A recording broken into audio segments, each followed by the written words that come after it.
The last of the Canterbury Tales. My.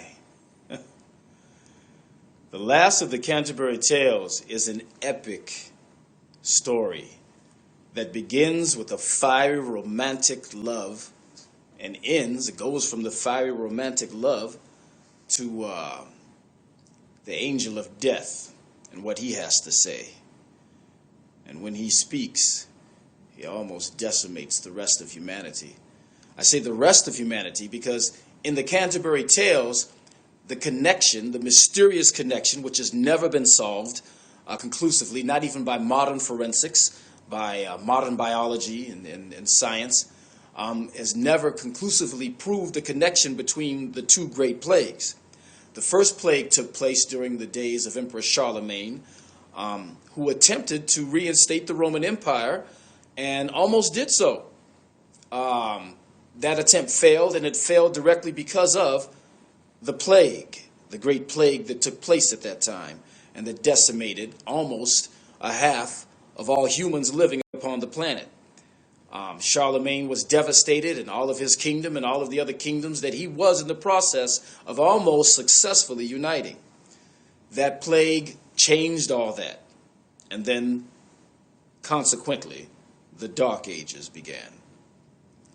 Then, down through history, beginning about 1347, many years later, I think maybe about 800 years later, the second plague took place, which came to be known as the Black Plague. It was a horrible plague. It was the bubonic plague.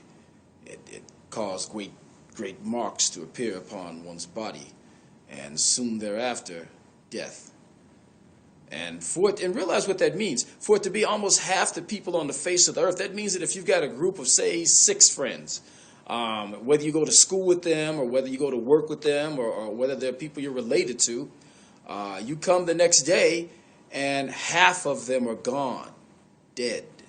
So many are dying, in fact, that they can't even bury the bodies. That's pretty devastating, and it caused a great effect to take place in human history. It caused history, as you see in the days of Emperor Charlemagne, to go in a completely different direction. But the point is the connection was never proven. What the last of the Canterbury Tales does is propose where this connection took place from. It is also a tale that begins with a fiery relationship, romance, between two torn lovers who, during the medieval times, were almost withheld from one another by the constraints of society that took place back then. And they fought against those restraints and broke the bonds that withheld love for one another.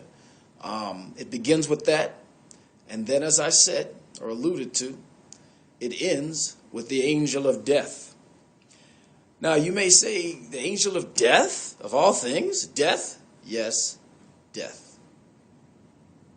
Death personified, as in literature down through the years, and as even in the cinema, is generally a silent figure, a figure who's generally hooded, darkly hooded. You don't see his face. He's got a scythe, and he never speaks. Well, in the last of the Canterbury Tales, when he first speaks and finally speaks, he almost, as I said, decimates the rest of humanity. What he says is worth all the reading of the tale. And it's a bit much. Read it. You'll be affected, I believe, and you just may find some answers. And if nothing else, you'll be amazed at the tale.